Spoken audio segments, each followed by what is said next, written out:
Teresa.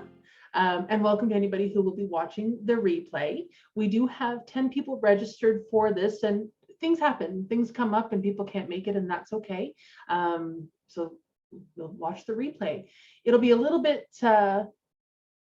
it's meant to be an interactive. I've got a couple of brainstorming things, so it'll just be you and I doing that for this portion, Teresa. But for anybody who's watching the replay, I would encourage you to pause the video at that time, take some time to write down some ideas of your own and continue on.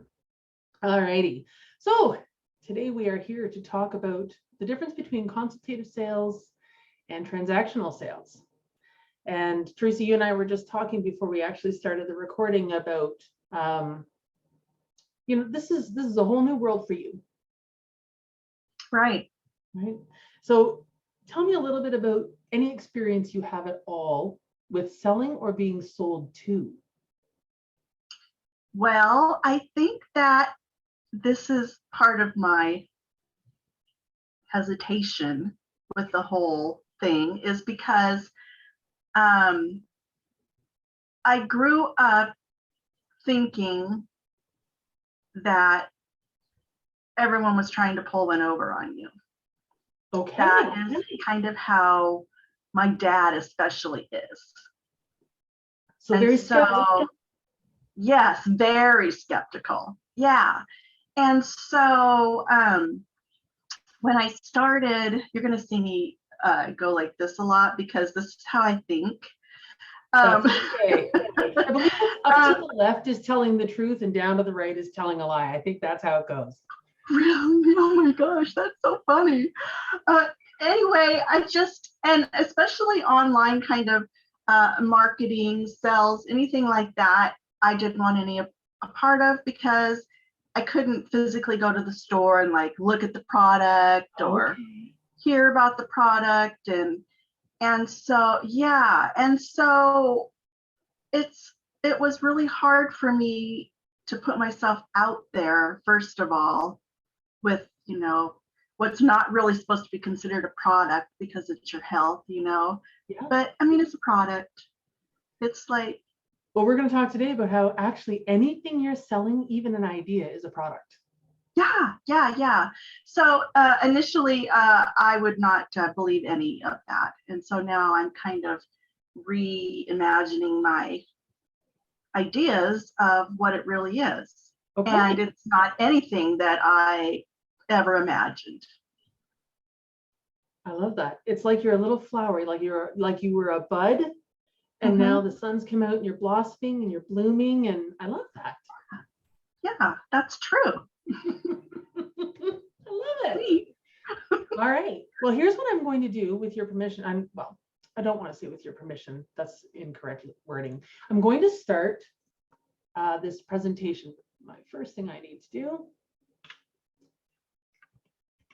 I need to figure out which screen that is, because I don't know if you recall, but Danielle has some technology problems sometimes. Danielle has 30 years of experience teaching and training and mentoring and coaching and guiding, etc., in person. Yeah. And very little with doing it in a I'm just going to remove that. Very little with doing it on Zoom this way. These last 2 years have been quite eye-opening, really, haven't they, in terms of all of this Zoom meeting stuff? Yeah, it sure has. Yeah. All right. So our subject today then is what's the difference between consultative and transactional selling? And the reason this matters to us is because if we are not experiencing the kind of sales, this kind of conversion of prospects into clients that we hope for, it could actually simply be about our approach and have nothing to do with the price of our product. It may have nothing to do with the value of our product. It may have nothing to do with anything other than how we're presenting it. So I want to talk today about what those differences are. So I've even got an agenda, and I took some feedback that I received from the last class very seriously, because I want to be very mindful and respectful of everybody's time. I've created an agenda and I've got some timings with it. I'm going to actually set a little bit of a timer and make sure that we stay on track. So my expectation is that we should be no longer than 90 minutes today. And if we can be shorter, how nice is that? There you go. All right, we got a plan.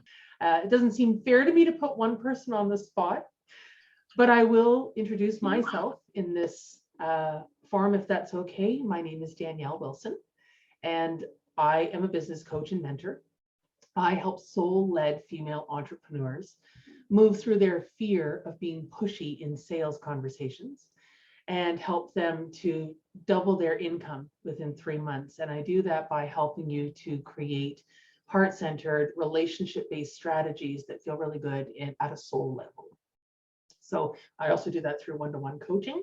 Hopefully this will be a valuable opportunity to take in some learning today that's going to help you to improve your business, make a big impact in the world, and grow your sales. That's my hope for today. So we're going to talk a little bit about the sales process itself, because no matter what kind of selling you are doing, it is a process. The same steps are followed. It's a matter of how you deliver and how much time you spend on each step. That's the difference, really. So we're going to talk about what are transactional sales. We're going to talk about what are consultative sales. We're going to talk about starting with why. And if you've ever worked with me at all, you know I love Simon Sinek, and depending on whether you say Sinek, Sinek, I love him, and I just think he's incredibly inspiring and motivational. So I do have a video with him to talk about starting with why, because I think that's something that a lot of people struggle with. Then we're going to talk about choosing your approach. When you're in different situations, that's when you'll want to choose different approaches. Last week, we talked about empathic communication kind of as a building block for the selling process and selling strategies. We're going to bring that back in today and talk about it specifically in terms of how it relates to consultative selling. And then we will, for about 5 minutes, just kind of sum everything up. So why don't we get started? So we'll skip past this one and we'll move right into the sales process itself. So in many of my meetings that I have with people, they're actually quite unfamiliar with the sales process. And I know Teresa has revealed before that sales is something completely new to her. She's never been in a sales position, never really known anybody that was in a sales position that way. And now she finds herself in a business where she's going to be coaching clients and going to have to actually have conversations with them about buying into what it is that she's doing. So this is the sales process itself, these 7 steps. Some people will actually blend a couple of them together. Some people will put build rapport and instill trust, for example, together and make that one step. So some processes or some systems will say there's 5 and others will say there's 7. I go by a 7. And the reason I do that is because I do a relationship-based selling strategy and process. And so from that perspective, specifically, I need those 7 steps so that I can be very clear about where I'm inserting certain things. So what you see here is that the 7 steps are to build rapport, instill trust, to get your client to acknowledge what their problem is and that they want a solution, then to show the solutions and the impact on your client's needs and desires. Then you do something called a trial close, and then you do something called close. And closing is that ultimate, want it? Great, let's sign the deal. That's the close.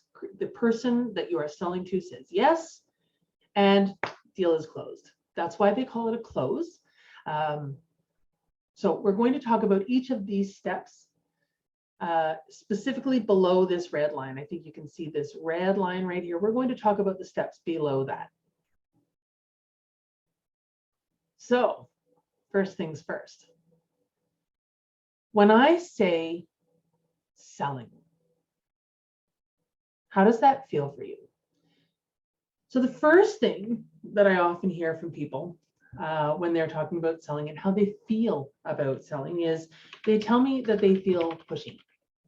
That when they're having to have a sales conversation, they feel like they're actually pushing their idea on the next person. So that's one thing. I have had people describe selling as icky. They just feel icky. It just doesn't feel right. It feels gross.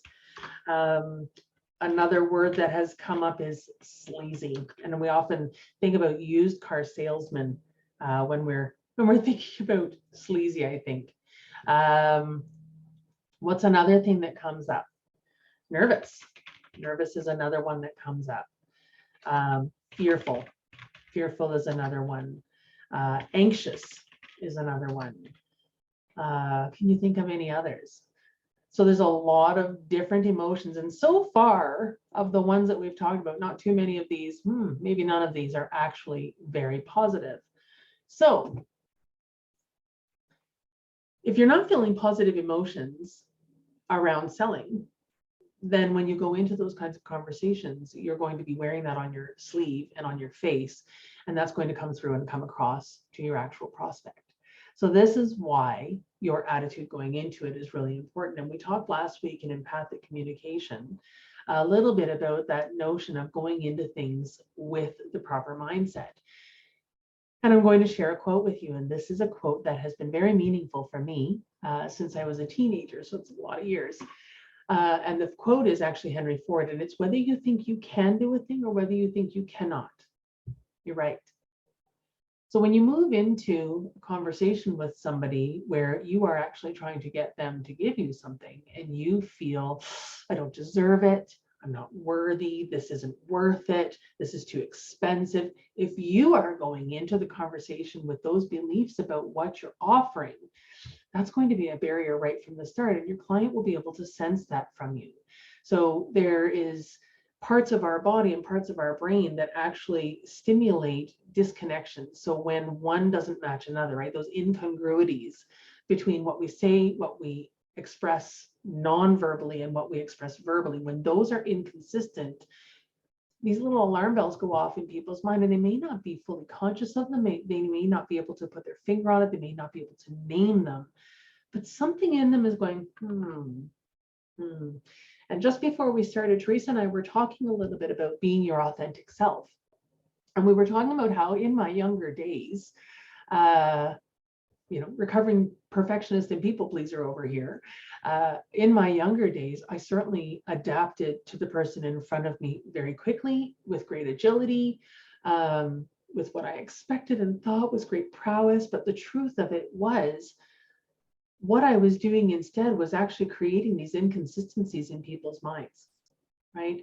So I've been selling since I was 19 years old.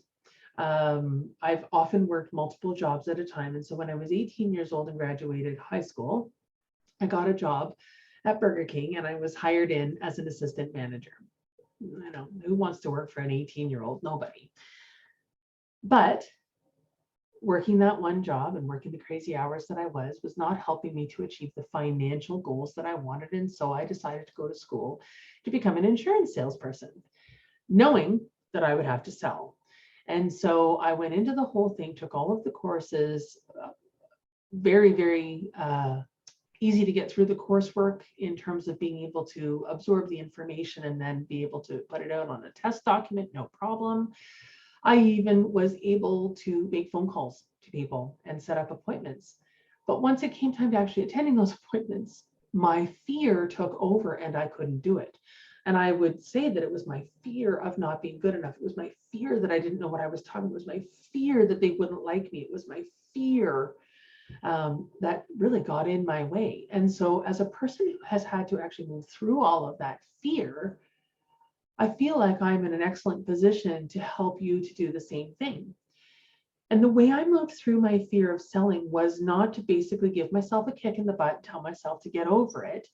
It was to say, okay, I've studied all of these different ways. I've studied from all of these different masters of selling. I've read all of these different books about how to sell.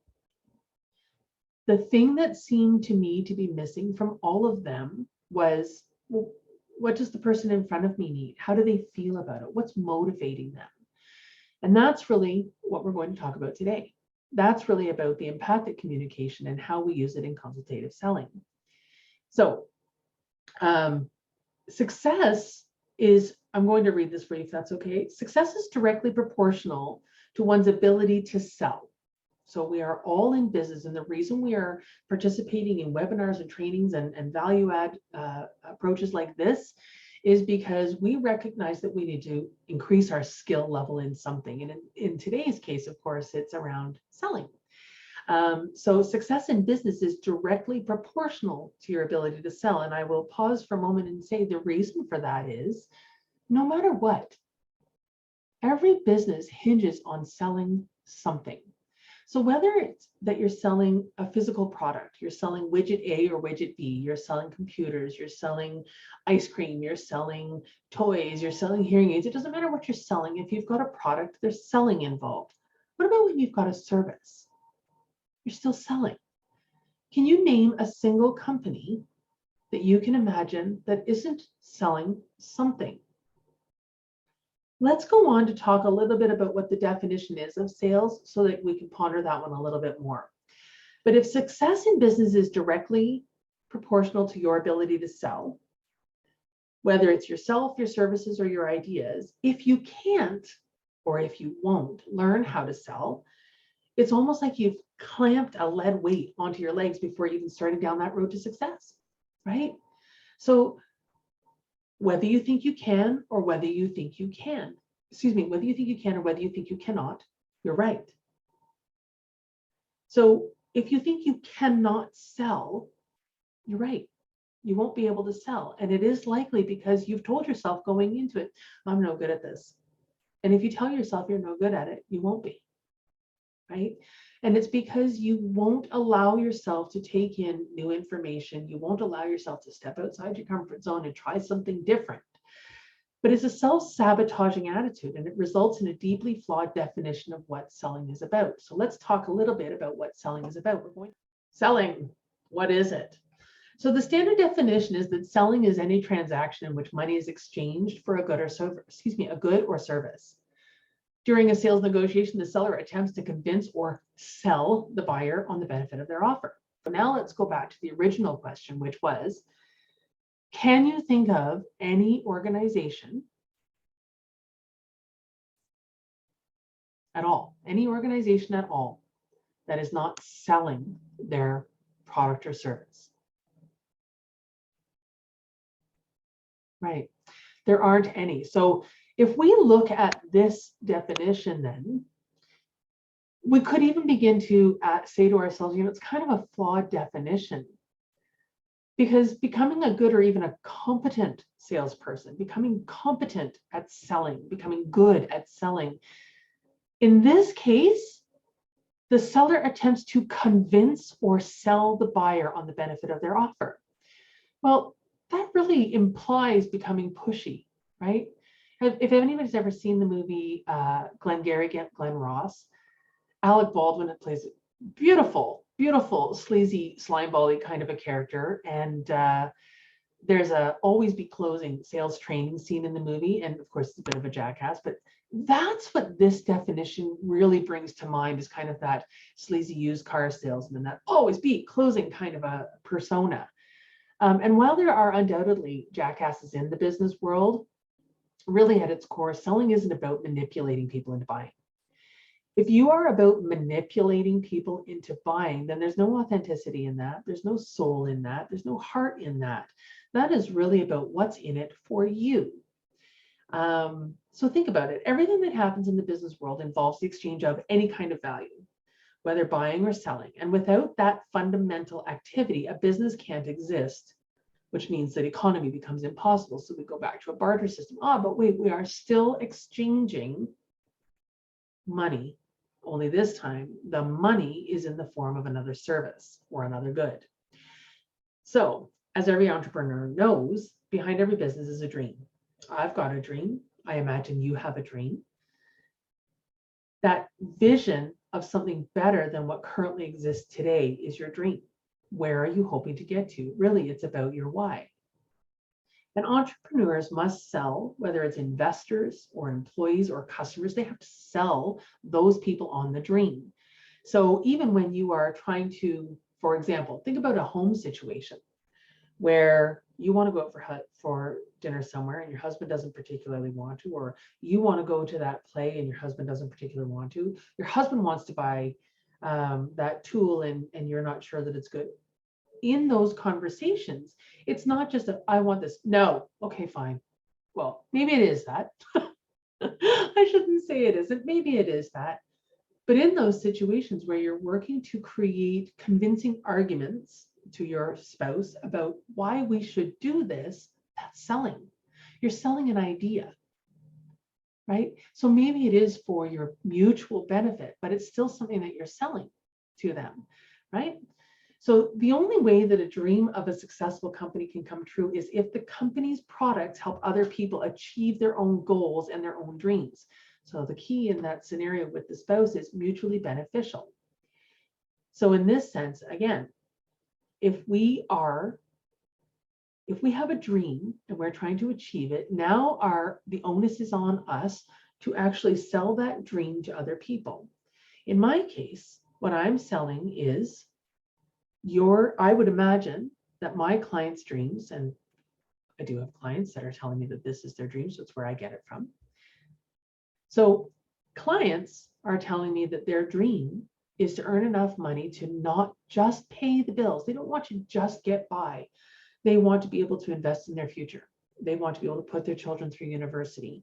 They want to be able to build their dream home. They want to be able to fully leave their full-time job and simply work for themselves. Those are some of the dreams, and that's what's in it for them. But on another level, many people tell me that what they really want is to be in service to others, that they find it deeply meaningful and they feel fulfilled by serving others. And that's my why. I just can't help myself. I have a coach and I participate in a mastermind class where I'm learning a little bit more about marketing online, because that's not my wheelhouse. I've built 5 successful businesses to multi-million-dollar sales in the offline world, but being in the online world is a completely different animal. And so I have a coach that is actually helping me to develop the skills that I need to be better at marketing myself online. So although that's what I need to do, what I really am trying to convey across to the people that I am marketing to is that it is my life's purpose to be in service to you. And that's what I hope comes across. And so when we talk about a successful business's dream coming true, only if the company has products that are going to help other people achieve their own goals and their own dreams, I put it to you, is that what my business, what I do as a mentor and as a coach, does that fit that bill?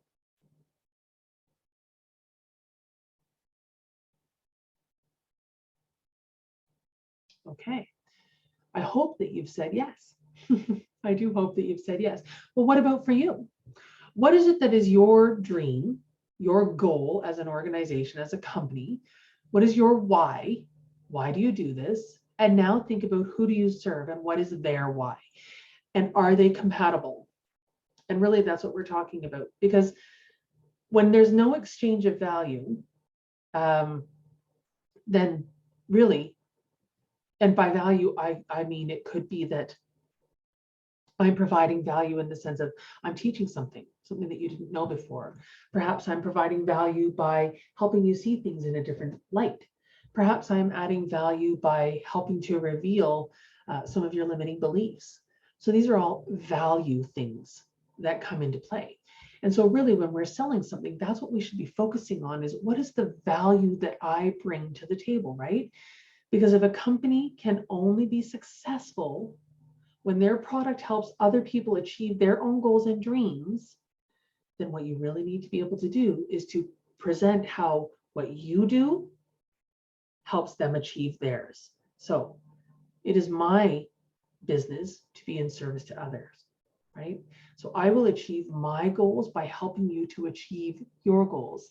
I have financial goals. I will do that by being in service to you and you providing me with, currency for that value that I provide to you. But I have to be able to demonstrate to you how it's actually valuable and how it's going to help you to achieve your own goals and your own dreams.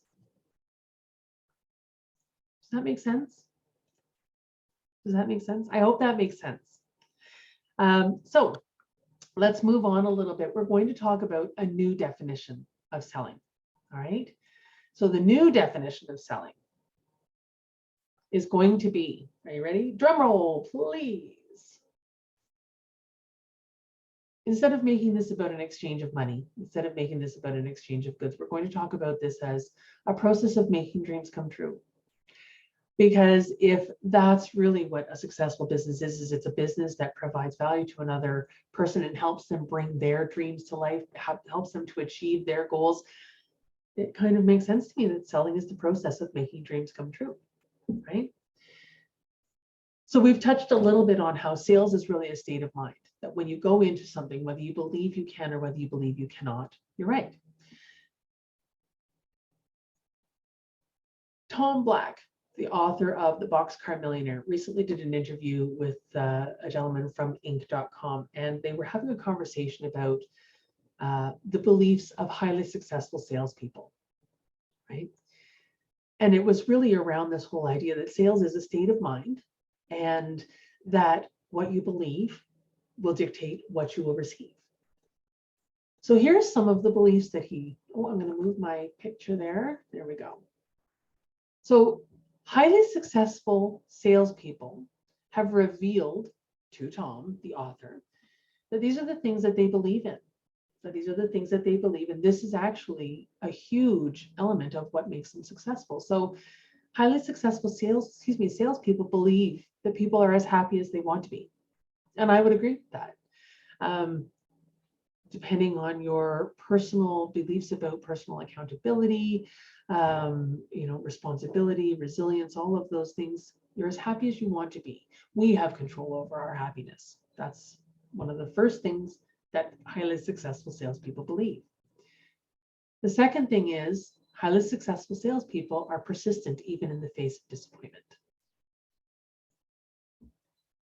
Highly successful salespeople constantly improve their knowledge and skills. So they're already successful. My goodness, why do they need to keep going? Because there's always more to learn. There's always a way to tweak a little bit more. There's always continuous improvement is really what we're talking about, right? They strive for continuous improvement. I think big, even when I'm dealing with the small-minded. I have to be honest with you, that one was a little bit hard to write because I don't like to think of anybody as small-minded, but I understand where the concept of that is coming from. Even if people want to hold me back, even if people want to hold themselves back, I don't let that hold me back. I'm still thinking of the prize. I've always got my eye on the prize. And I think that's really what that means, is about keeping your eye on the prize. This one, of course, resonates very deeply for me. I am truly committed to being of service to others. So for me, I usually say being in service. Wording is wording. It's just a word. It's a preposition. Isn't that a preposition? I'm willing to leave my comfort zone. So this is a really important one. Are you willing to leave your comfort zone? Because we cannot create change in our lives that's going to last if we won't step outside of our comfort zone. I feel nervous about this. I'm scared to do this. Yep. Do it afraid. Try it once. If it still feels really icky, that's okay. Regroup, adjust, try it again. It's a process. It's not perfection, right? It is a journey. It's not a destination. So being willing to leave your comfort zone obviously has huge impacts on whether or not you will be able to be successful. Because if you are unwilling to leave your comfort zone, you will never change. I think that goes without saying. I'm a consummate professional and I behave accordingly. There you go. I accept change as a part of life willingly and completely. That's an interesting one. I make decisions and then, the most important part, then I take immediate action. So successful salespeople are taking immediate action. And I take full responsibility for my own performance. There you go. So these are the 10 beliefs of highly successful salespeople. If I were to ask you which of these feel true for you today, I'm not asking you to reveal the answer to myself, or excuse me, to me. I want you to think about this one for yourself. 10 beliefs of highly successful salespeople. There are 10 here. I know that for me, there's only maybe one or two that don't resonate highly for me, but I can see where they're coming from. But this is 30 years in a sales career. How about for you? Which of these resonate for you? Take a second, pause the video, and write down the ones that resonate for you. So as we talk about intention setting, attraction, manifestation, all of those kinds of things, if you can write these down, then what that's going to do for you is it's actually going to help you to be able to solidify. It's like putting the penny in the slot, and you hear it get into the workings of the gumball machine, and then next thing you know, that beautiful piece of gum comes out, ready for you to chew and get your cavities from. So I do have a handout that actually has these particular 10 beliefs of highly successful people for you. But the reason I ask people to write things down is because once we start to use our five senses to do things, it really starts to solidify the learning in your mind, having a more visceral experience with it, rather than just reading something and nodding your head. If you even wanted to say them out loud, that certainly helps to reinforce them as well. Okay. All right. So I said that today's webinar is about the difference between transactional selling and consultative selling. And here I'm putting up a diagram that says that actually there's 4 types of selling. And oh, wait a minute, none of them say consultative. The reason for that is that actually those 3, relationship, solution, and partnership, all 3 of those are involved in consultative selling. All right. So if you hear other people talking about one of these other kinds, these are all consultative. What I teach in terms of how to sell well to potential clients in this business, I actually teach a relationship-based sales strategy rather than a solution-focused or a partnership. Solution-focused really focuses on what's your problem, here's the solution. What's your problem, here's the solution. And the partnership type of selling really quite often involves, say, for example, imagine you're an account manager and you're working with Walmart. That's a partnership kind, because the expectation is that you partner with that retailer to manage their inventory, provide something called co-op dollars for advertising, those kinds of things. So it's like a shared responsibility of the success of the program or product line that you're going to be providing. So that's what that one is. So if I were to say to you that consultative selling really in this forum here is about the relationship selling, if we think about coaching in particular, it does kind of incorporate all 3 of these, because we are in partnership with our client.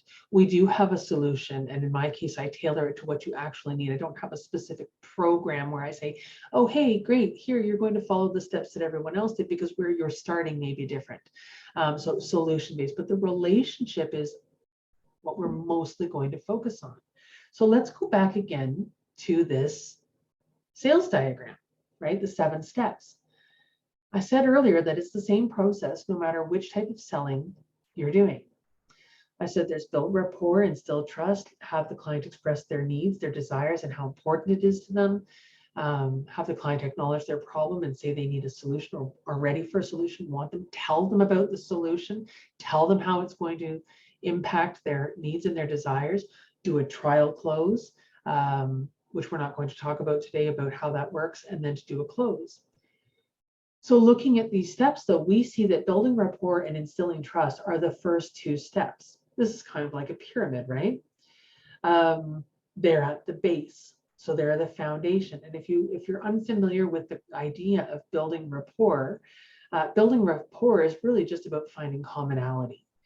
So you know, those little get to know you questions. It could be that, you know, how are you doing? Oh, you know, I was just coming in from the garden. Oh, you like to garden, and you talk to them about, oh, I like to garden too. Oh, do you, you know, I really experimented with container gardening this year. I've not really had a whole lot. And you build this conversation around something that you have in common. And the reason that you want to do that is because people will purchase from people they know, like, and trust. So by revealing a little bit about yourself, by demonstrating a little bit of vulnerability in that sense of being able to say, here's me. Here's who I am. Here's what I like. Oh, look, that's something we have in common. Isn't that wonderful? Great. So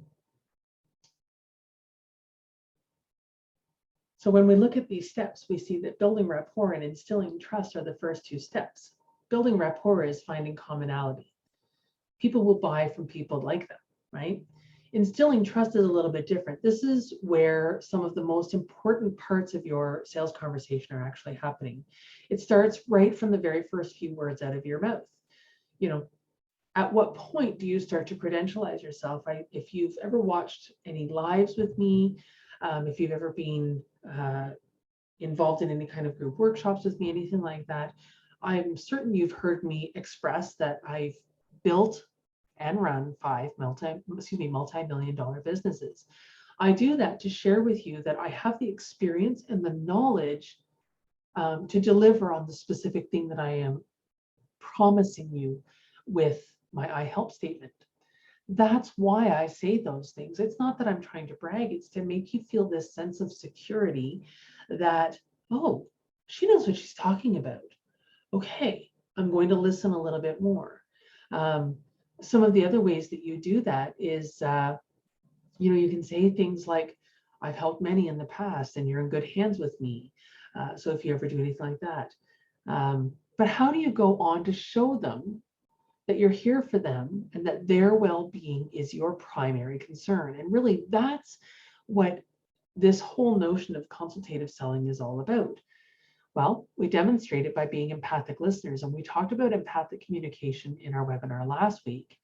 When we can leave our inner critic, our worries, our issues, our concerns, all the to-do lists, all the things about us, we leave them at the door, metaphorically speaking, because when we're dealing on Zoom, there's no actual door. But imagine you leave it outside your office door. Imagine you can leave it in the bathroom, leave it somewhere else so that you're not bringing it to the conversation you're about to have. The next thing that you need to do is we need to listen to what the other person is telling us. Sorry, a little bit distracted there, apologies. When we can truly listen to what they're telling us and show empathy for their circumstances, we make them feel safe. And really that's our goal, is to make them feel safe. Just put yourself for one moment in the shoes of a person you may be trying to sell with. And let's go back once again to this notion of having a mindset coming into it, right? If you come into it believing that you can't do it, if you feel uncertain, if you feel nervous, what are you conveying? Well, you're conveying that you're not really sure that you can do this. So that doubt that you are experiencing comes through. So what I'm trying to suggest is that doesn't instill trust. So what we really need to work on is, how do we help you feel confident, certain about what you offer? That's a huge part of it. How do you work on that? And really, what do you notice about the visual representation of the process? Hopefully you said it's a pyramid. And because it is a pyramid, just like Maslow's hierarchy of needs or any other pyramids where we're building, right, that process, we see that the instill trust and the build rapport are the first two steps. They are the largest of the two steps. They are the foundation upon which your entire conversation should be built. So when I show you that and I point those things out to you, what does that tell you about those two stages? I'm hoping you've said that makes them pretty darned important. So if we're talking about how much time is actually spent on each of the different stages, here's what I want you to recognize. Everything below the line, that's where consultative selling really happens. Okay, so by saying that building rapport and instilling trust are the largest of the blocks, I'm hoping that in your mind that is translating directly into, oh, well, that's where I need to spend the most time. It's not about talking about the features and advantages. See up here, show solutions and impact on the client's needs and desires. See how that's above the line, and it's 1, 2, 3, 4. It's the 5th step in the process.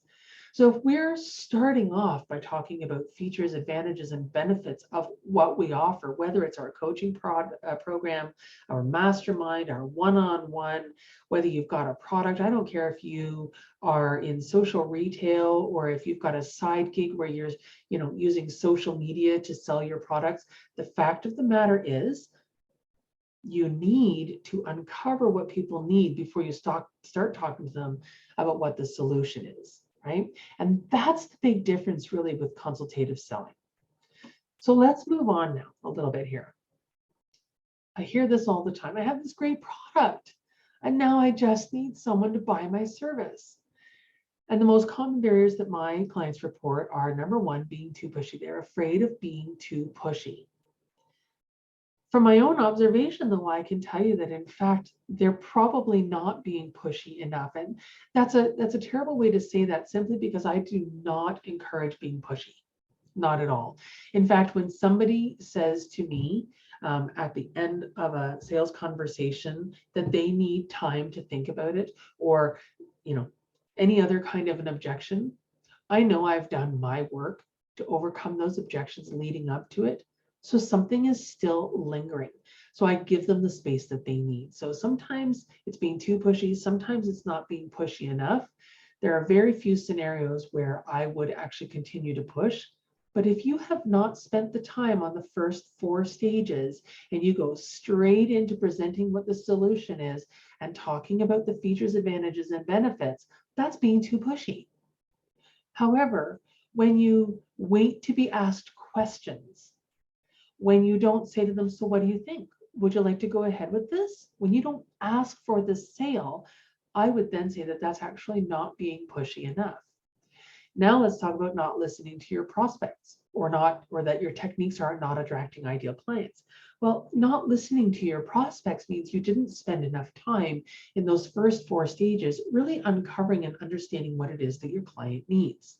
And next week's class that we're going to be talking about, a great discovery, is actually all about this.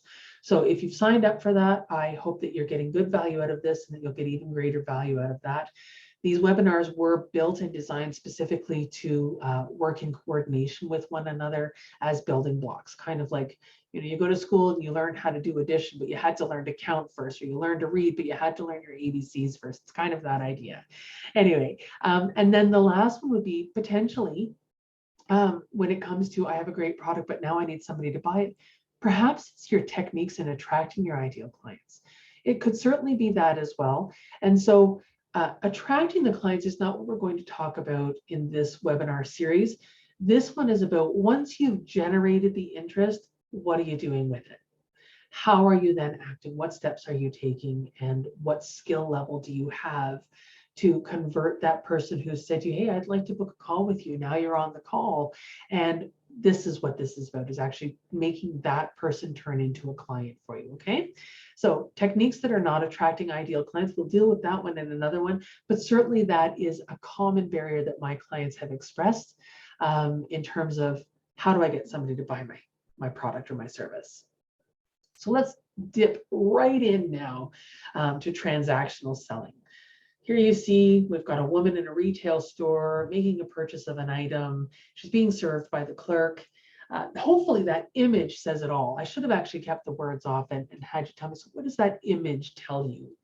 You can see that the customer is focusing on the actual product.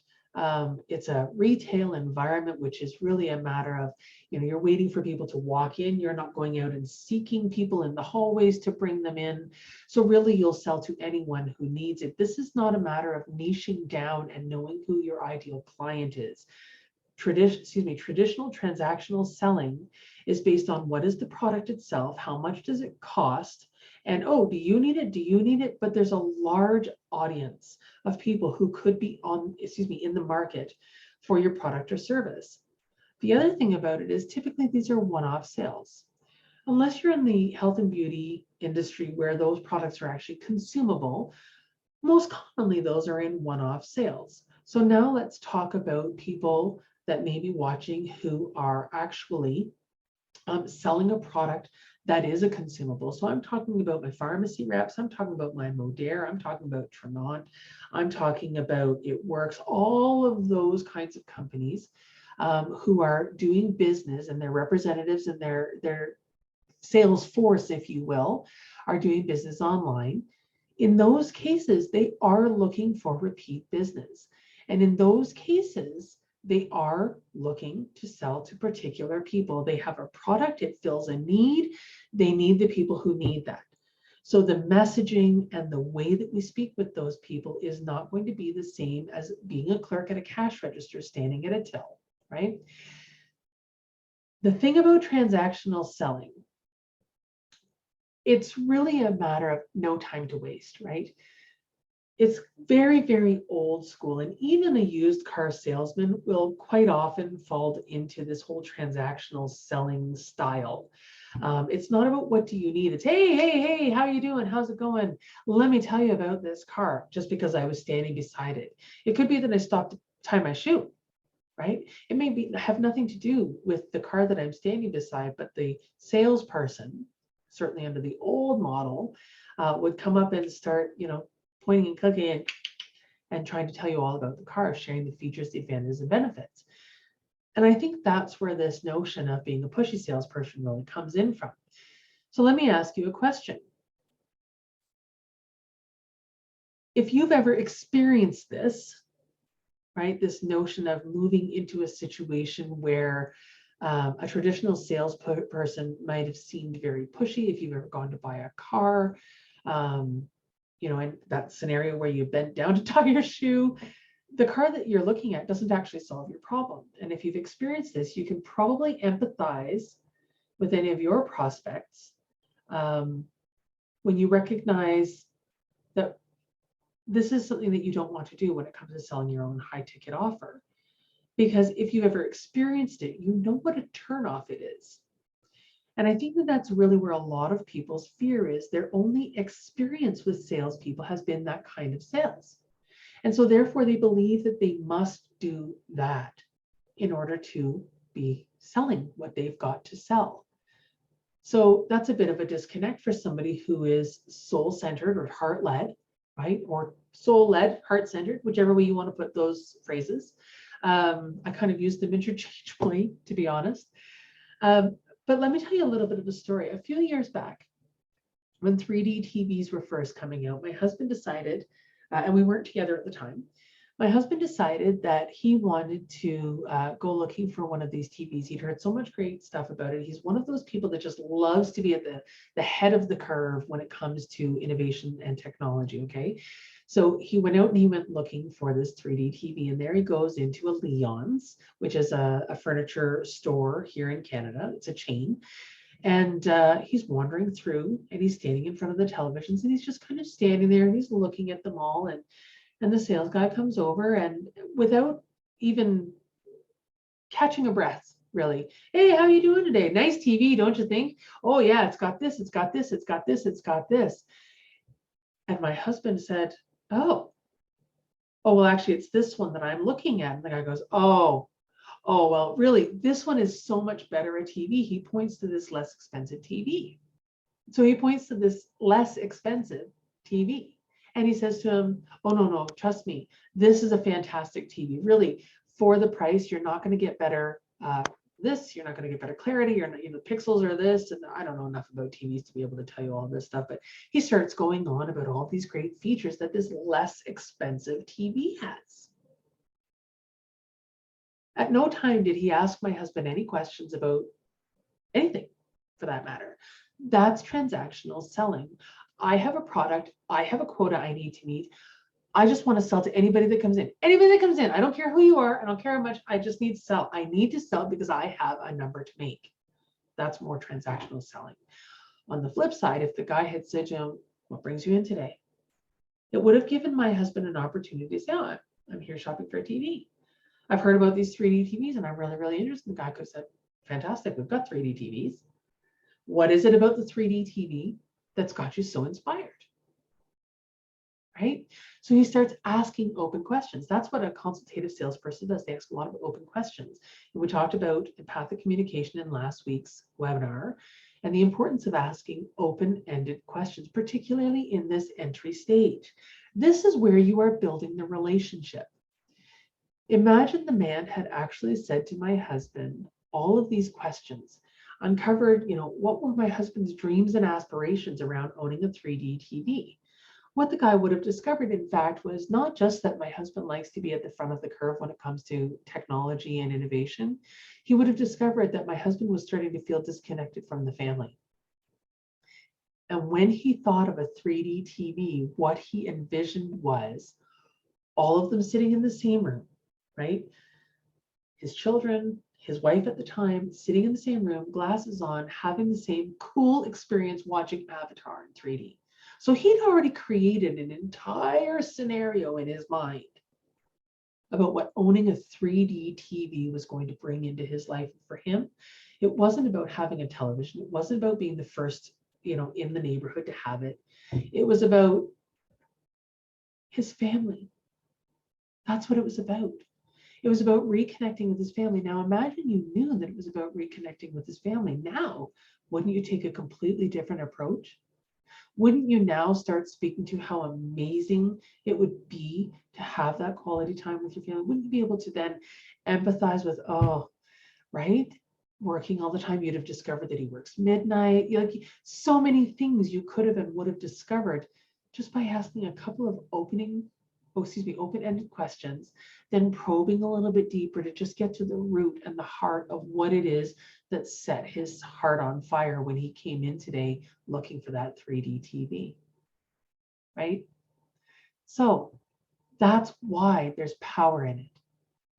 My husband would have walked out that day with a 3D TV if the gentleman had spent that much time. Instead, the gentleman thought, I need to make quota. That's an expensive TV. In fact, it's $1,000 more. So what did he focus on? He focused on the price gap and how the 3D TV wasn't worth the increase in price. Let me tell you, if he worked for me, we would have had a discussion. But anyway, so that's kind of what transactional selling is. So now let's talk about how consultative selling is different. So we say that transactional selling is really product focused. It's focused on the features, advantages, and benefits. It's quite focused on cost. It's kind of a don't waste time. It's a get me in, get me out. I know what I wanted when I came in.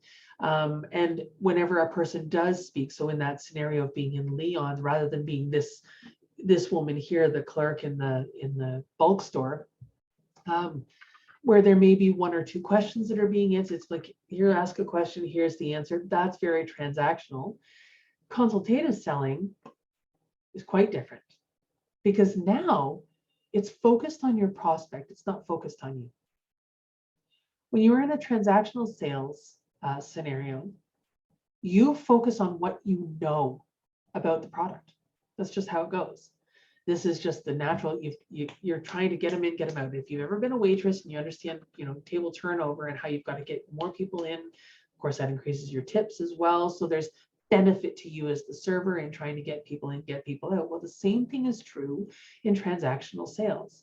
The more people I can cycle through the door, the faster I can make my quota, the faster I'm going to, the better it's going to. Do you see how it evolves into this vicious circle? And then there's this air of desperation that can seep into it as well, right? It kind of sneaks up on you and you feel that desperation, and that reeks in the entire place and your customers can smell it. So you've got to be very careful about avoiding that sense of desperation. Consultative selling does that because now what you're focusing on is not making a sale. Now what you're focusing on is, who are you? What's important to you? What do you need?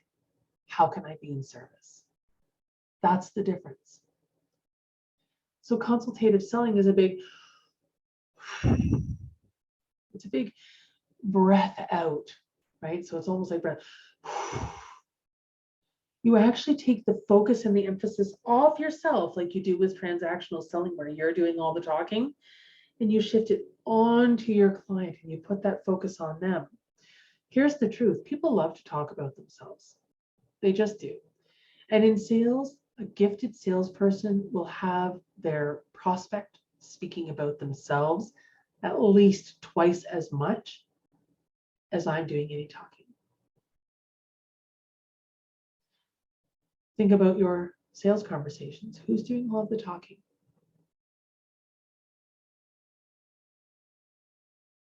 If you say it's about 50-50, then you're kind of in that limbo space between transactional and consultative, and that's okay. That's okay. And you know what? If you're doing all of the talking, that's also okay. Because what we're going to talk about today are a couple of tips about how to move you more toward the consultative instead of the transactional. And it can make an enormous impact on how well people receive you.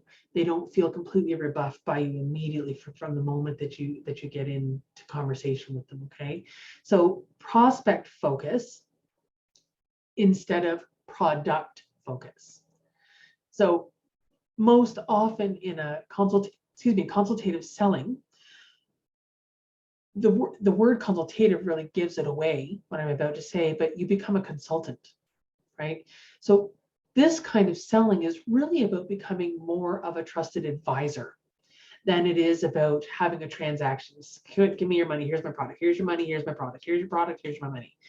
That's not the focus. In this case, the focus really shifts more to being about advice. It's really more about educating. Okay. In this case, it's about a lot more listening. And in this case, our expectation is that every client will become a long-term client, and therefore we build relationships with every client, not just repeat customers. Does that make sense? Now, I will say that with the onset of online shopping and shopping on all kinds of websites, that kind of shopping is very transactional. A lot of people prefer to do their own research in their own time. But when we are, for example, let's go back to the example of being a multi-level marketing representative, right? An MLM representative. You've got a product there.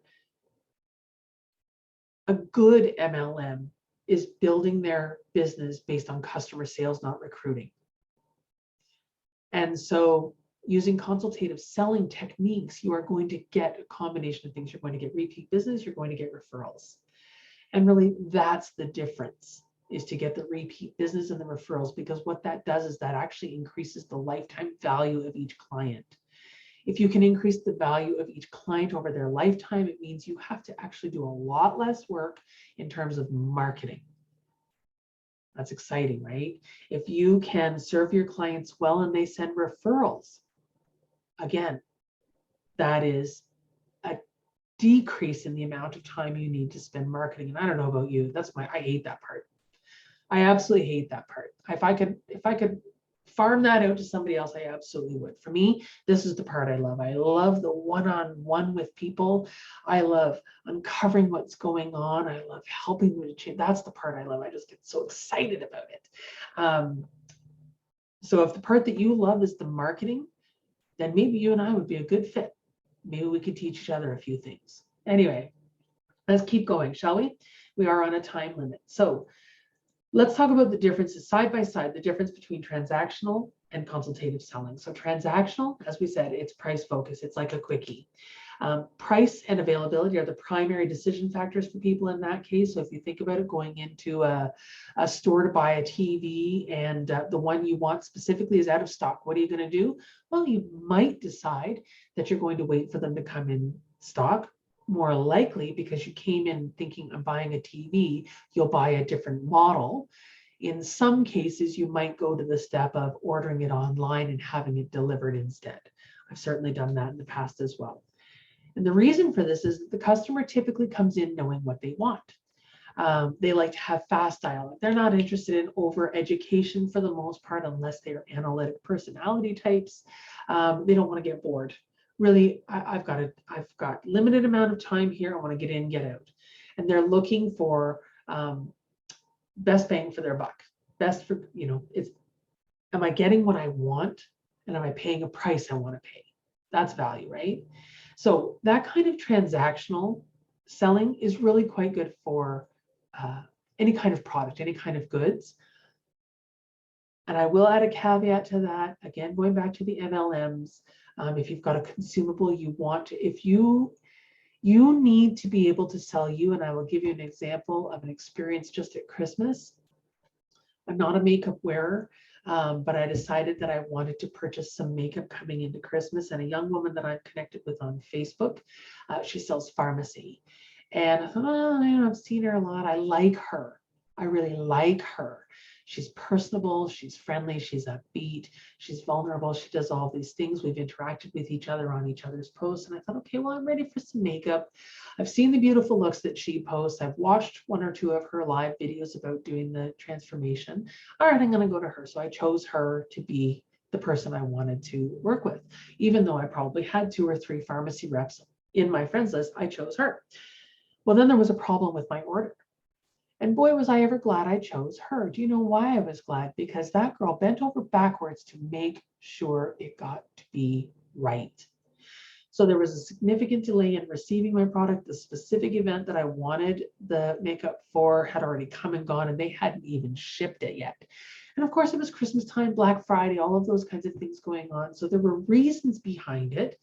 She handled it so well. She was so professional. She was so informative. She followed up. Like it was those kinds of things. So it really made a difference. And that's why I'm saying, even if you sell a product or some kind of goods in that kind of a scenario, that kind of a capacity through an MLM or one of those organizations where you're using social media to sell and promote your products, that's consultative as well, because we're not walking into a store. You're the person, you represent the company. So it's the onus is on you to create the experience for me. So that's why it can become more consultative. And in our effort to have more of our, so I shouldn't say effort choice, but we want to spend more of our effort converting sales than we do trying to attract customers. It's exhausting to be constantly trying to attract customers. This is why so many businesses strive for repeat business and referrals, repeat business referrals. So consultative selling, your client is thinking of it a little bit different. Now your client is looking at this as an investment. So they're not going to go and talk to Joe at Leon's or Sue, the teller at the bank, or I don't know, pick names, pick people who are just going to give quick answers, wait for you to ask questions. Instead, they want somebody who is an expert. One of my friends is actually an expert at investing and being able to retire early.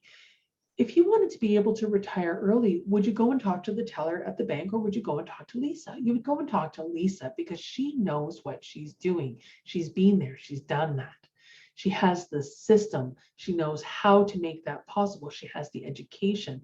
This is what she specializes in. So consultative selling tends to be more in areas where the person is more expert at what they do, because your client is now looking at it as an investment. Consultative selling does not always mean it has to have a high price tag. When I was in my mid-20s, I worked for a company and I sold pool tables and pool cues. And yes, we dealt with regular retail clients. And yes, we also dealt with commercial establishments, pool halls, and those kinds of things. But a pool cue would have run maybe about $100. Okay.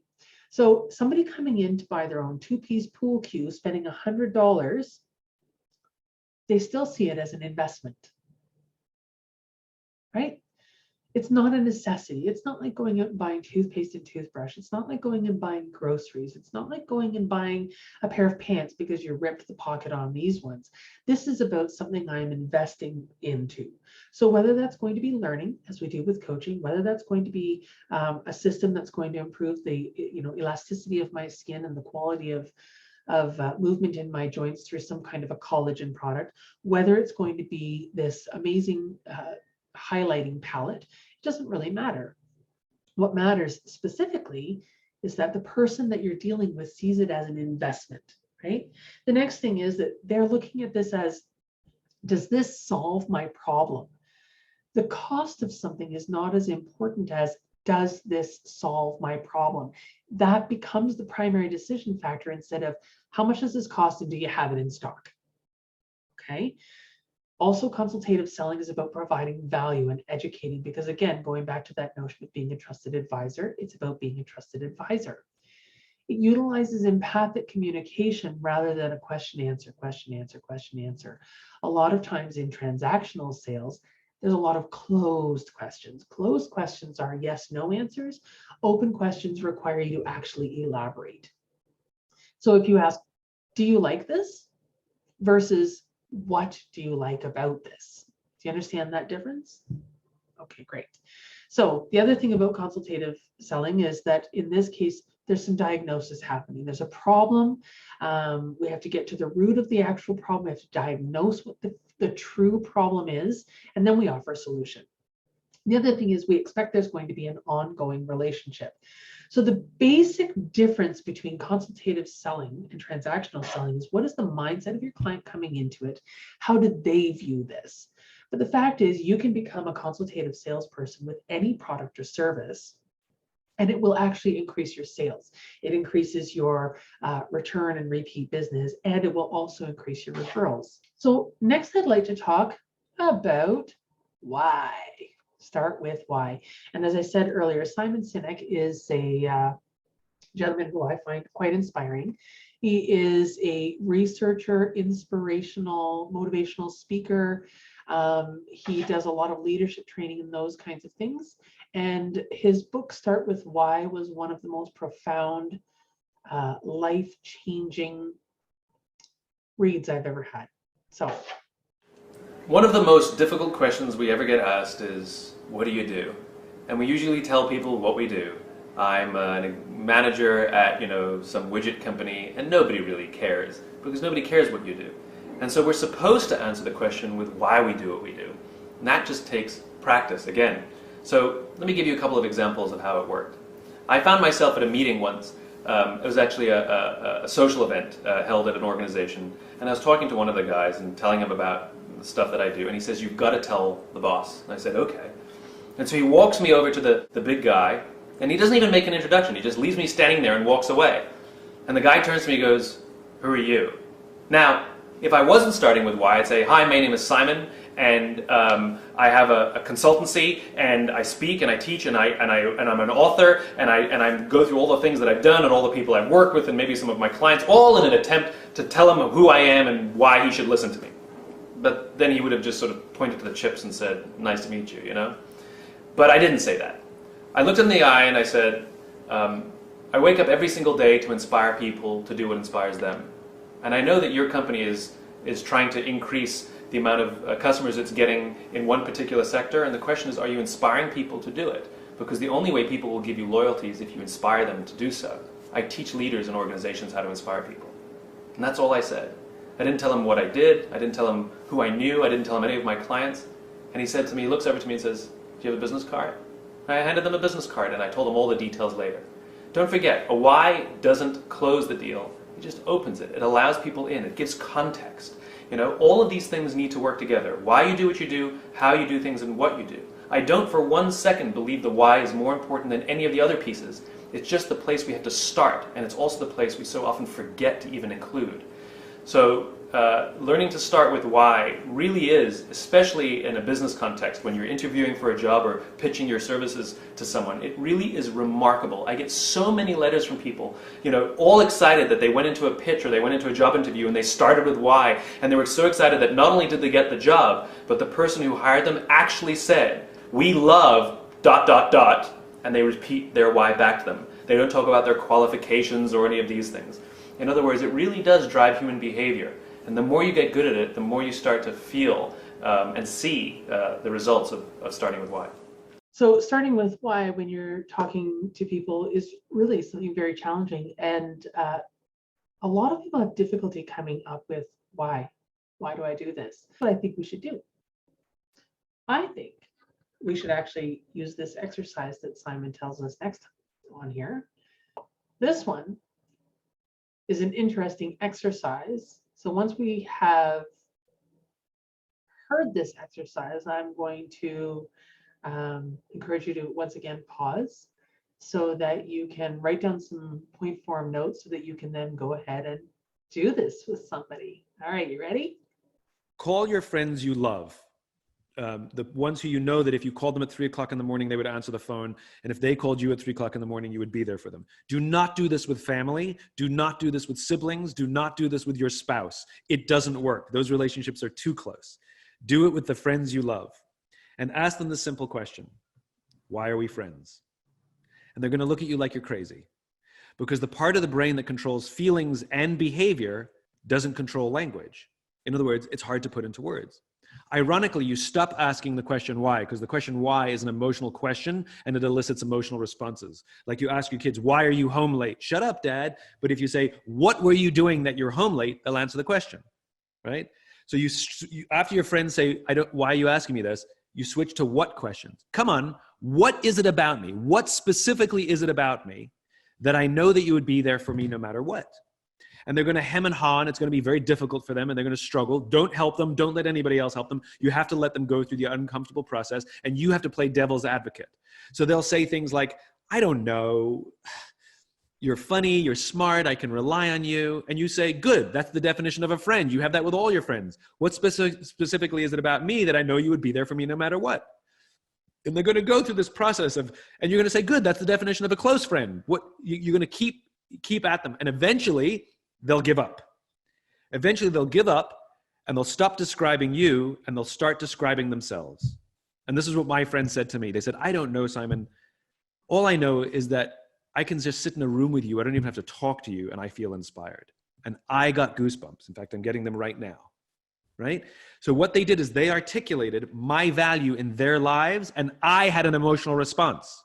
So you'll get to the point where they'll say something that you will either get goosebumps or you'll well up with tears or something will happen. You will have an emotional response. That's the part of the brain, the limbic brain, that controls those emotions.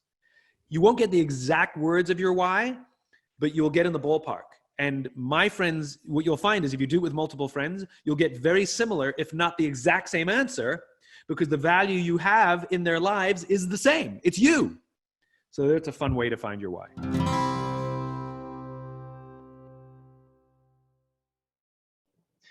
So I have done that exercise. And what I discovered about myself through the eyes of people who matter to me is that I am also actually quite inspiring without intending to be. But the way that I inspire people is by being kind. So my why is simply to spread joy and kindness. That when people are near me, they feel at ease. When people are around me, they just feel safe. And so that's why I do what I do, because it's so important to me that I can help other women to take these difficult journeys and make sometimes these steps that are really difficult in learning and growing and reaching for that success, even when it's feeling like we're on the verge of giving up somehow. Simply having that person who will listen with their whole heart. That's what I was told, because you listen with your whole heart. I'm going to cry now because I listen with my whole heart. That's why people want to be near me, because I make them feel good about themselves without ever complimenting them, because I make them feel safe and loved. That's why. So that is my why. So if you can do this exercise, you can understand what your why is. And that's a pretty amazing thing. It's a little bit of it may come across a little bit like a little bit egotistical. It's not meant to be. It really is meaning to help you to uncover what value do I bring into other people's lives, because I don't think we are able to see that for ourselves. And so this is the whole why, right? So starting with why. So we're going to go back to our screen again. All right, and we're going to keep going. All right, so let's talk a little bit about empathic communication. And we did the entire webinar on this last week, but I think that if you did that webinar, you start to see how the empathic communication really translates well into consultative selling, right? About becoming a trusted advisor, about consulting with someone and helping them to uncover, discover those kinds of things. You wouldn't uncover and discover deep-rooted things. The gentleman at Leon's, imagine if he had asked my husband about hope streams and those kinds of things. My husband probably went, what? So there are times and places where, maybe it's not quite the easiest thing or the most reasonable thing to do. But when you're trying to look at developing a relationship with your client with whom you're going to inspire action, right? Because as coaches, that's our entire thing. It's about inspiring action in our clients. It's about saying to them, I've got you, I've got your back. Are you kidding me? You're not doing this alone. So this is where the empathy comes into it. There has to be this sense of, I know you, I like you, I trust that you've got my back. Because if you're going to ask somebody to step outside their comfort zone, and even the same thing comes to be true, really. I also am a social retailer, so I also sell a product line. If you've heard of Modere, I offer Modere products. And so I was unwilling to even have a single sales conversation with anybody until I tried the products myself. And so that was the first thing that needed to happen. And so once I did try the products and I had my own experience with it, I could speak from that perspective and I could actually provide that reassurance. I could create that safety because I've been there, I've tried that. And that's that whole notion of being a consultant, because you have expertise in it, right? So as we look at this inverted pyramid, now we can see that spirit, empathic, and attentive, those are the consultative zone. It's when we actually are using those kinds of communication skills that's when we start to develop deeply meaningful connections with people in front of us. When we listen with genuine interest, right? We're not listening to figure, you need, pull out the little, transactional, there you go, pull out the little nuggets. And that's really kind of that old sleazy model of doing things, right? It's listening for the specific things you're saying to pull it out. I'm an NLP practitioner and I teach that as well. And in NLP, they teach you a lot of techniques about how to redirect, reprogram, shift people into, I guess, buying into what you're doing. And I've got to be honest with you, I don't use those techniques when I'm selling, other than specifically around the notion of being naturally curious about actually caring what it is that you're going to say to me, about pausing and listening and taking in the entire thing, about being open to changing my mind. Those are the parts of NLP that I would say are absolutely included in empathic communication in terms of salesmanship. But I would strongly encourage you to not use jargon, tactics, salesy techniques. I want you to be genuinely you, right? And if you are not genuinely point and click kind of guy, then don't be that in your sales conversations. Okay. So empathic communication, this is once you've gotten past the, person talking in your ear. And if you've ever been in a situation like that one in Leon's, maybe they did keep talking and you got lost in your own thoughts. You went, what? Right. So you were in the pretend listening / ignoring phase. Selective listening, all of our husbands do that, but we're not going to go there. I don't know if you know this, but I'm a former hearing specialist, so selective listening is where I lived. But attentive is kind of the active listening model, where you're leaning in, you're modeling, you're nodding, right? You're asking questions, you're getting clarification. But empathic listening takes it that extra step further, because now what you're really focusing in on is the feelings. If you think about it, empathy is about being able to put yourself into somebody else's situation, put yourself into somebody else's shoes. And so it's about this feeling into the conversation. And then spirit, of course, being intuition. Sometimes people are talking and they're putting a smile on their face and they're talking through it and they're trying to keep bright. They're trying to pretend like it's not, and something in you is going, remember that disconnection we were talking about earlier, when actions and words don't match up, there's that incongruity happening. That's spirit that's intervening there to recognize that something's going on, that higher self, that intuition, the disconnection. And whether that is biologic or whether that is metaphysical is really irrelevant. Just know that this is a real thing that's happening inside you. So that's the spirit. So next, we're going to look at those key elements of empathic communication. And for more information about what being empathic in communication really means, I would strongly encourage you to go and watch the replay of the empathic communication workshop.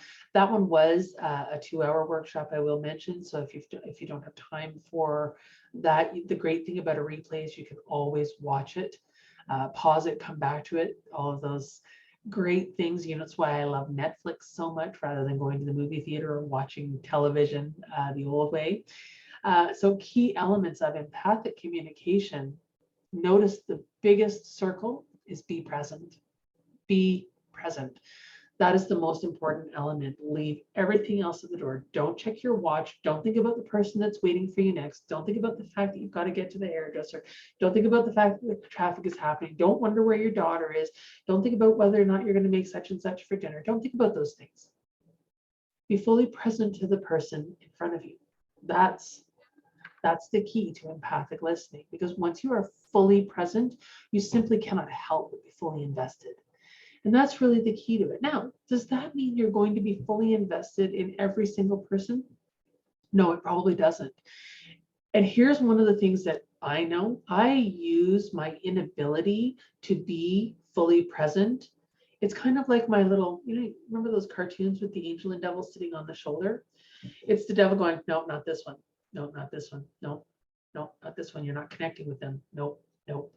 Right? So fortunately, with all of my years of experience, I'm actually able to use my awareness of my presence as a method of understanding whether or not the person in front of me is a good fit for me. So that's kind of a good thing.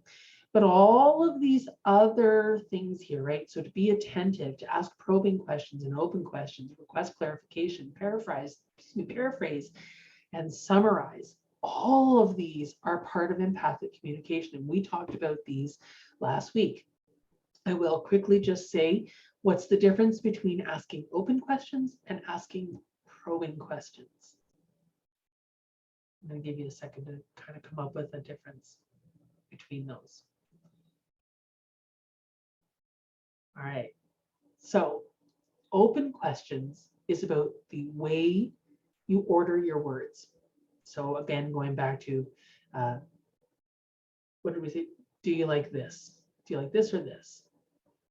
And the other one could be, so tell me, do you have a preference for these? If so, what is it? And why do you like that better?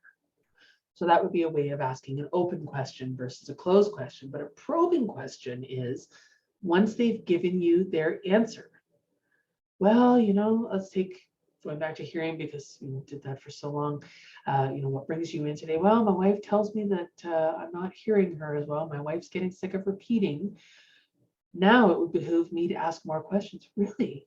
Oh, well, have you noticed that you're having that difficulty? Right? So that was a closed question. Probing questions can now be open and closed. Sorry, can now be closed questions. Probing questions are not needing to specifically follow the open format, right? So it's what you're looking for is give me more, tell me more about that. And that's another way that you can probe. You can say, oh, that's really interesting. Oh, tell me more about that. How did you feel? Tell me more about that. What did you think? Tell me more about that. What did you do next? Right? So probing questions are digging deeper into it, into what the client in front of you or the prospect in front of you is saying. So that's the difference between asking open questions by, you know, reordering your words. Instead of saying, do you like this? You say, tell me what you like about this. And then, oh, that's really interesting. So it's because it's red. So are there other, have you always loved red? Is there anything else red in your life? I'm making things up here, of course, because I don't have a specific subject that we're talking about, and I happen to see red out of the corner of my eye, so that's where that's coming from. But that's the notion and the idea of it, and that's the empathic communication piece. It's about building genuine interest. It's about getting the person in front of you to open up and speak to you and want to share with you. But the other element of empathic communication that is different from active listening is vulnerability. In empathic communication, there's an expectation that you will also be vulnerable, because if you are going to expect the person in front of you to be vulnerable, you have to demonstrate that first. You have to show that you understand where they're coming from. And we talked about the empathy opening last week, and that's a perfect example of doing that. So if you're curious about what those things are, then I would strongly encourage you to go back and watch that webinar as well. Now, we have already talked a little bit about why you would want to use empathic communication and why you would want to use a consultative selling approach rather than a consultative selling approach, right? So we've already talked about know, like, and trust. Frankly, the reason you want to use empathic communication is because people buy from people they know, like, and trust. And this helps you create that, right? Building rapport, instilling trust. Those are right there in the actual initial 2 steps is the building rapport, creating rapport and building trust, right? I want you to picture this for a second. Imagine you've asked your prospect a thoughtful question and you've conveyed that you genuinely care about achieving a positive outcome for them. You've listened to them. You've asked questions. You've been curious. You're intrigued. They feel like you were intrigued, and you've even taken notes and you've asked follow-up questions. Your prospect now feels heard, and better, they feel understood. And that's our second point there. They feel understood. So the prospect feels as though they're in control, don't they? Right? Because this is being all about them. So they feel like they're in control and they begin to feel comfortable with the idea of buying from you, right? It's not that they are now thinking of buying the product, the service. They're now thinking, oh, but you, it's got to be with you. I want to work with you. And I will say that as I was shopping around for a coach, knowing that I had some blind spots and needed some guidance about how to build my business online, because it was a totally new world for me to understand how to create conversations with people, how to go out and find my tribe, all of those ideas. That was brand new to me. I did participate in a number of coaching groups, watched a lot of lives to figure out who do I jive with the best. And so when I did finally choose my coach, Haley, I did it because I felt comfortable with the idea of buying from her. It wasn't that I was like, okay, granted, realize it, no, I need coaching. I needed it to be with somebody that I felt good about, somebody that I believed was going to help me push my ball forward, somebody who was going to actually help me achieve the goals, right? So I felt aligned with her. And what that means is when you feel aligned with people, suddenly they have greater buy-in. Suddenly they are more dedicated to action taking. Suddenly, right? All of these things that we are expecting and hoping for from our ideal clients, that they buy into the idea, that they're fully on board, that they're willing to implement, that they then take, it's not just they get excited in the actual coaching session, it's that then they actually go out and implement, because now they have this belief that it's going to work. Right? Does that make sense? So consultative selling is great because the seller actually ends up fully understanding the prospect. And that's kind of our goal as coaches in particular, is to fully understand our prospect. We completely understand what their goals are. And if we don't, we still need to do some more digging. We have not fully completed the discovery process.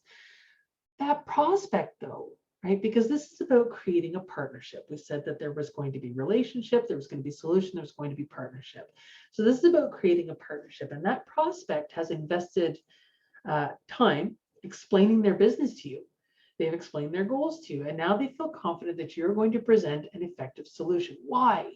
Because along the way, you've been credentializing yourself and demonstrating that you have the expertise, you have the knowledge to provide expert advice. But more important, you've demonstrated that they can trust you, because you demonstrated vulnerability. You showed that you were listening with genuine interest. You showed that you actually gave a damn about what was happening for them and what was, where they were trying to get to and what the gap is and how to close it. If you demonstrate genuine care for that, they want to buy specifically from you. And so they feel confident that you're presenting an effective solution and that you're going to provide them with some great answers to their problems. And really, that's what it's all about. And it's at that point, you notice at this point, I have not talked at all about buying signals. You notice I have not talked at all about how to ask them if they want to, sign the deal. Really, at this point, it's just about, it's just about getting to that point that the person's going, okay, I'm in. And when they start nodding and they're like, yes, yes, yes, it's done. you know.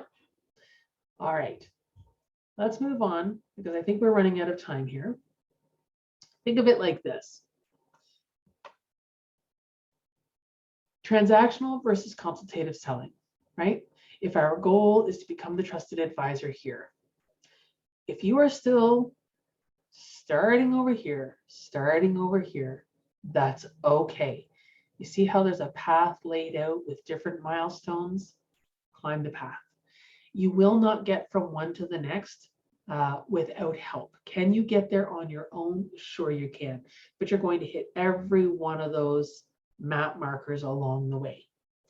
If you want to reach those goals and become that expert at selling and feel really good about it, not feel like you're being pushy, not feel like you are selling people a bad deal, to feel like you are absolutely the expert they need in their corner, all of those fears that we have going into sales conversations, then may I strongly suggest that you get some training on actual selling and how to do that. As I've said, I help soul-led women to get over that fear, to get through that fear, and to implement heart-centered, relationship-based sales tactics. That is specifically what I do. And my intention and my purpose for that is to help you double your monthly income. And we're going to do that within 3 months. And here's how confident I am about my ability to help you get there. I actually have a money back guarantee. How many coaches can say that?